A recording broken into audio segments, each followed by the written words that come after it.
Enfin, il revient. Et pourquoi? Pour tout achever. Pour parachever la rédemption de l'homme.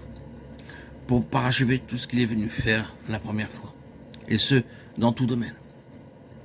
Le 8e chapitre de la lettre aux Romains traite le sujet de cette consommation de la rédemption à deux égards. Premièrement, la manifestation, la révélation des fils de Dieu. Romains 8, 19. Ils ont été tenus secrets, ils ont été cachés. C'est seulement au sein des personnes de la divinité qui sont connus, ceux qui sont la possession de Christ. Mais ils vont être révélés, découverts. C'est là la consommation de la rédemption, la révélation et la manifestation des fils de Dieu. Les faire connaître, les manifester en gloire. Je pense toujours que c'est là une parole très merveilleuse exprimée par l'apôtre Paul aux Thessaloniciens sur ce sujet même. Lorsqu'il viendra en ce jour, là pour être glorifié dans ses saints et admiré dans tous ceux qui auront cru, de Thessaloniciens 1.10. Il y a le parachèvement du dessein, de l'incarnation, la rédemption, la reconstitution, le perfectionnement, la glorification. Tout étant amené à la plénitude dans sa venue, admiré dans tous ceux qui auront cru. Cette phrase me fascine toujours. Que signifie-t-elle? Assurément que tous les spectateurs, toutes les intelligences qui regardent cela tandis qu'ils considèrent les saints diront « Regardez-les ». N'est-il pas admirable? Admiré dans tous ceux qui croient lorsqu'il viendra.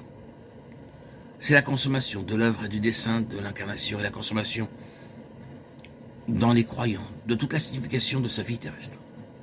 Mais ensuite, Romains 8 touche l'autre aspect de la rédemption.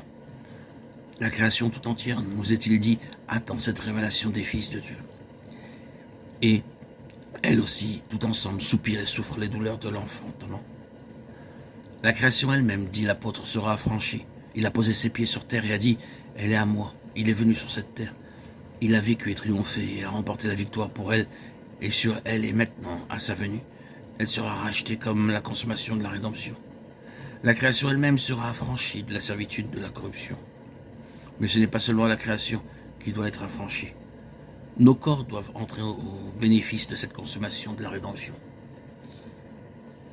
Nous soupirons en nous-mêmes en attendant la rédemption de notre corps.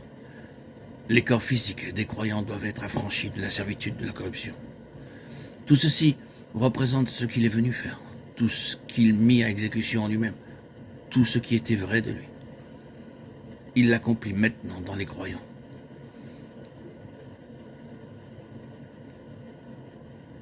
Je sais que les paroles suivantes s'appliquent primitivement à sa divinité.